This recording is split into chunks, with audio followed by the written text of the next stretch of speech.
One of the scholars in this century, Shaykh Abdul Aziz bin Baz rahimahullah, he said, this is proof, from the proofs, that these people are not Muslim. And Shaykh Ubaid al-Jabri is on that position as well, that these people are not Muslim. Rather, the Prophet Muhammad said about them in a hadith which is in Sunan Ibn Majah, in the Muqaddimah, that they are kilabun nar, they are the dogs of the hellfire. The Khawarij are the dogs of the hellfire.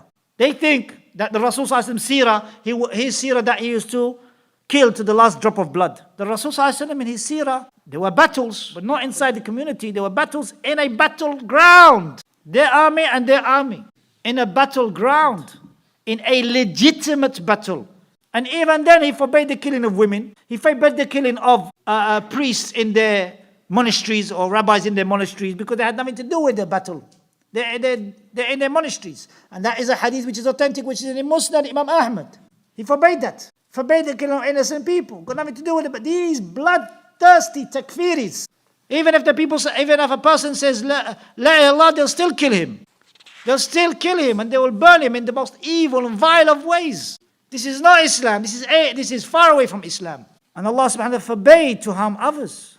Allah forbade that you go against your ahd, your oath.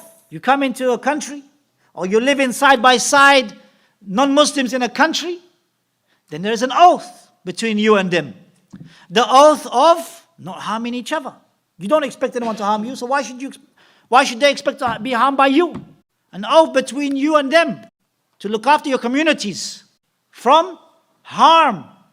Allah subhanahu wa ta'ala says, وَأَوْفُوا بِالْعُقُودِ Uphold your oaths. The Messenger sallallahu alaihi wasallam described those who don't uphold their oaths as being hypocrites. The attributes or the characteristic of a hypocrite. If he is entrusted, he breaks his trust. He promises, he breaks his promise. He doesn't stick to his oath. The Muslim always sticks to his oath. And is free from being or following the way of the hypocrites.